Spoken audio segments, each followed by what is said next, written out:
ಭಾರತದ ಸಂವಿಧಾನದ ಆಶಯದಂತೆ ಸಾರ್ವತ್ರಿಕ ಚುನಾವಣಾ ರೂಪದಲ್ಲಿ ಮತದಾನದ ಯಂತ್ರ ಇವಿಎಂ ಮಿಷನ್ ಮೂಲಕ ಹಳೆಕೋಟೆ ಸೈಯದ್ ಮದನಿ ಉರ್ದು ಹಿರಿಯ ಪ್ರಾಥಮಿಕ ಶಾಲೆ ಮತ್ತು ಸೈಯದ್ ಮದನಿ ಪ್ರೌಢಶಾಲೆಯಲ್ಲಿ ಶಾಲಾ ಸಂಸತ್ತಿಗೆ ಶುಕ್ರವಾರ ಚುನಾವಣೆ ನಡೆದು ಶಾಲಾ ಮುಖ್ಯಮಂತ್ರಿಯಾಗಿ ರಂಸಿನಾ ಮತ್ತು ಉಪಮುಖ್ಯಮಂತ್ರಿಯಾಗಿ ಆಯಿಷಾ ಶೈಮಾ ಆಯ್ಕೆಯಾದರು.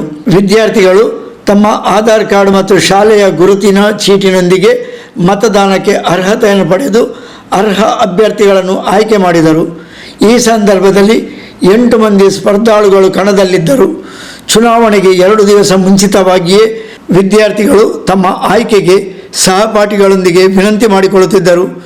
ವಿದ್ಯಾರ್ಥಿಗಳಿಗೆ ಸಾರ್ವತ್ರಿಕ ಚುನಾವಣೆಯ ಪರಿಕಲ್ಪನೆಯನ್ನು ಉಂಟು ಮಾಡುವ ಈ ಚುನಾವಣೆಯಲ್ಲಿ ಮುಖ್ಯ ಚುನಾವಣಾ ಅಧಿಕಾರಿಯಾಗಿ ಶಾಲಾ ಮುಖ್ಯೋಪಾಧ್ಯಾಯರು KMK ಮಂಜನಾಡಿ, ಚುನಾವಣಾ ಅಧಿಕಾರಿಯಾಗಿ ಶ್ರೀಮತಿ ಸಪ್ನಾ, ಅಧ್ಯಕ್ಷ ಅಧಿಕಾರಿಗಳಾಗಿ ಶ್ರೀಮತಿ ಬಬಿತಾ ಸೆಲಿನ್ ಡಿಸೋಜಾ, ಶ್ರೀಮತಿ ಶಕೀಲಾ, ಮತಗಟ್ಟೆ ಅಧಿಕಾರಿಗಳಾಗಿ ಶ್ರೀಮತಿ ಹಾಸಿನ್ ತಾಜ್, ಶ್ರೀಮತಿ ರಮ್ಲಾ ಬಾನು, ಶ್ರೀಮತಿ ಶಶಿಕಲಾ, ಶ್ರೀಮತಿ ಸೌಮ್ಯ, ಶ್ರೀಮತಿ ಅಸ್ಮಾ ಮಂಜನಾಡಿ, ಶ್ರೀಮತಿ ದಾಮಿನಿ ಕಾರ್ಯನಿರ್ವಹಿಸಿದರೆ ಶ್ರೀಮತಿ ಸುಮನಾ ಮತ್ತು ಶ್ರೀಮತಿ ವಿದ್ಯಾಶ್ರೀ ರಾವ್ರವರು BLOಗಳಾಗಿ ಕಾರ್ಯನಿರ್ವಹಿಸಿದರು.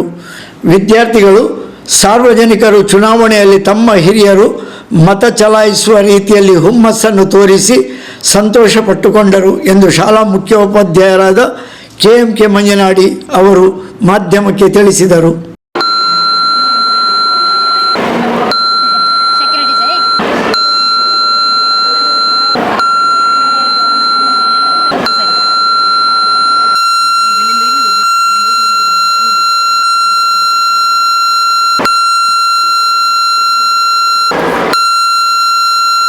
ಭಾರತದ ಸಂವಿಧಾನವನ್ನು ನಮ್ಮ ವಿದ್ಯಾರ್ಥಿಗಳಿಗೆ ತಿಳಿಸುವಂಥ ದೃಷ್ಟಿಯಲ್ಲಿ ಸಂವಿಧಾನದಲ್ಲಿ ಸಾರ್ವತ್ರಿಕ ಚುನಾವಣೆಗಳು ಯಾವ ರೀತಿಯಲ್ಲಿ ನಡೆಯುತ್ತದೆ ಅದೇ ರೀತಿಯಲ್ಲಿ ಇವಿಎಂ ಮಿಷನ್ ಮೂಲಕ ನಮ್ಮ ಎಲ್ಲ ವಿದ್ಯಾರ್ಥಿಗಳು ಮತವನ್ನು ಚಲಾಯಿಸಿದ್ದಾರೆ. ಮತ ಚಲಾಯಿಸಲಿಕ್ಕೆ ಇರಬೇಕಾದಂಥ ಅರ್ಹತೆಗಳು ಆಧಾರ್ ಕಾರ್ಡ್ ಬೇಕು, ಅದೇ ರೀತಿಯಲ್ಲಿ ಒಂದು ID ಕಾರ್ಡ್, ಇದನ್ನಿಟ್ಟುಕೊಂಡು ಅರ್ಹತೆ ಮೇಲೆ 5ನೇ ಕ್ಲಾಸಿನಿಂದ 10ನೇ ತರಗತಿಯವರೆಗೆ ನಮ್ಮ ವಿದ್ಯಾರ್ಥಿಗಳು ಮತವನ್ನು ಚಲಾಯಿಸಿದ್ದಾರೆ. ಆ ಮತ ಚಲಾಯಿಸುವಂಥ ಸಮಯದಲ್ಲಿ BLOಗಳಿದ್ದಾರೆ, ಬೂತ್ ಲೆವೆಲ್ ಆಫೀಸರ್ಸ್ನವರು. ಏನು ಅವರ ಕೆಲಸ ಅಂತ ಹೇಳಿದರೆ ಅಲ್ಲಿ ಆ ದಿವಸ ಬಂದಂಥ ಆಫೀಸರ್ಸ್ನವರಿಗೆಲ್ಲ ಸಹಾಯ ಮಾಡೋದು, ವೋಟರ್ ಲಿಸ್ಟ್ನಲ್ಲಿ ಹೆಸರಿದೆಯಾ ಇತ್ಯಾದಿಗಳನ್ನು ತಿಳಿಸುವಂಥದ್ದು. ಅದನ್ನು ಸಹ ನಮ್ಮ ಶಿಕ್ಷಕರು ಮಾಡಿದ್ದಾರೆ. ಅದೇ ರೀತಿಯಲ್ಲಿ ಚುನಾವಣಾಧಿಕಾರಿಗಳಾಗಿ ಕಾರ್ಯನಿರ್ವಹಿಸಿದ್ದಾರೆ, ಅಧ್ಯಕ್ಷಾಧಿಕಾರಿಗಳಾಗಿ ಕಾರ್ಯನಿರ್ವಹಿಸಿದ್ದಾರೆ, ಹಾಗೆಯೇ ಮತಗಟ್ಟೆ ಅಧಿಕಾರಿಗಳಾಗಿ ಕಾರ್ಯನಿರ್ವಹಿಸಿದ್ದಾರೆ. ಇದು ಯಾಕೆ ಅಂತ ಹೇಳಿದರೆ ನಮ್ಮ ವಿದ್ಯಾರ್ಥಿಗಳಿಗೆ ಸಮಾಜ ಪಾಠದಲ್ಲಿ ಚುನಾವಣೆ ಎಂಬುದರ ಬಗ್ಗೆ ಒಂದು ಪರಿಕಲ್ಪನೆ, ಈ ಪರಿಕಲ್ಪನೆಯನ್ನು ನಾವು ಮಾಡಿದ್ದೇವೆ. ನಾವು ಅಲ್ಲಿ MLA ಆಯ್ಕೆ ಆಗಿರ್ಬೋದು, ಅಥವಾ MP ಆಯ್ಕೆ ಆಗಿರ್ಬೋದು, ಅಥವಾ ಗ್ರಾಮ ಪಂಚಾಯತಿನಲ್ಲಿ ಆಯ್ಕೆ ಆಗಿರ್ಬೋದು, ಜಿಲ್ಲಾ ಪಂಚಾಯತಿನಲ್ಲಿ ಆಯ್ಕೆ ಆಗಿರ್ಬೋದು, ಅದೇ ರೀತಿಯಲ್ಲಿ ತಾಲೂಕು ಪಂಚಾಯತಿನಲ್ಲಿ ಆಗಿರ್ಬೋದು. ಇದು ಎಲ್ಲವೂ ಇದೇ ರೀತಿಯಲ್ಲಿ ನಮ್ಮ ಸಂವಿಧಾನ ತಿಳಿಸಿದಂತೆ ಸಾರ್ವತ್ರಿಕವಾಗಿ ನಡೆಯುತ್ತದೆ.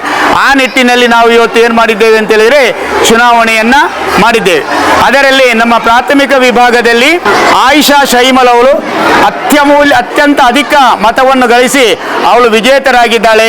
ಅವಳಿಗೆ ನಾನು ನಮ್ಮ ಶಾಲೆಯ ವತಿಯಿಂದ ಅಭಿನಂದನೆಯನ್ನು ಸಲ್ಲಿಸ್ತಾ ಇದ್ದೇನೆ.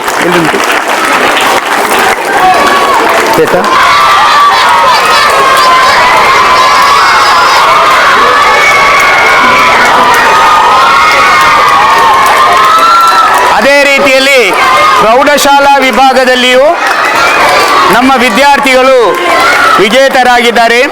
ಪ್ರೌಢಶಾಲಾ ವಿಭಾಗದಲ್ಲಿಯೂ ನಮ್ಮ ವಿದ್ಯಾರ್ಥಿಗಳು ವಿಜೇತರಾಗಿದ್ದಾಳೆ. 4 ಮಂದಿ ಅಭ್ಯರ್ಥಿಗಳು ಚುನಾವಣೆಗೆ ನಿಂತಿದ್ದಾರೆ.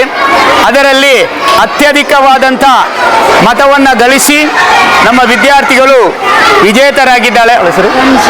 ರಂಜೀನಾ ಎಂಬಂಥ ವಿದ್ಯಾರ್ಥಿನಿಯು ಅವಳು ವಿಜೇತರಾಗಿದ್ದಾಳೆ. ಅವಳಿಗೆ ನಮ್ಮ ಶಾಲೆಯ ವತಿಯಿಂದ ಅಭಿನಂದನೆಯನ್ನು ಸಲ್ಲಿಸ್ತಾ ಇದ್ದೇನೆ. ಮುಂದಿನ ಅವಳ ಜೀವನದಲ್ಲಿ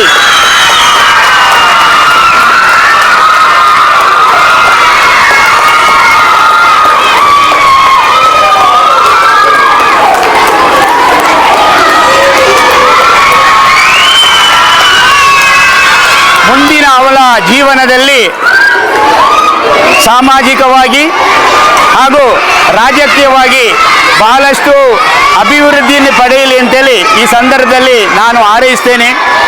ಈ ವಿದ್ಯಾರ್ಥಿಗಳನ್ನು ಗೌರವಿಸುವಲ್ಲಿ ನಮ್ಮ ವಿದ್ಯಾರ್ಥಿ ಆಸಿಫ್ ಬಬ್ಬುಕಟ್ಟೆಯವರು ಆ ವಿದ್ಯಾರ್ಥಿಗಳಿಗೆ ಶಾಲನ್ನು ಕೊಟ್ಟು ಅವರನ್ನು ಅಭಿನಂದಿಸುವಂಥ ಒಂದು ವ್ಯವಸ್ಥೆಯನ್ನು ಮಾಡಿದ್ದಾರೆ. ಅವರಿಗೂ ಧನ್ಯವಾದವನ್ನು ಹೇಳ್ತೇನೆ. ಎಲ್ಲ ಮತ ಚಲಾಯಿಸಿದ ವಿದ್ಯಾರ್ಥಿಗಳಿಗೆ ಮತ್ತು ಮತದಾನ ಅಧಿಕಾರಿಗಳಿಗೆ ಎಲ್ಲರಿಗೂ ನಾನು ನಮ್ಮ ಶಾಲೆಯ ವತಿಯಿಂದ ಧನ್ಯವಾದವನ್ನು ಹೇಳ್ತಾ ಇದ್ದೇನೆ.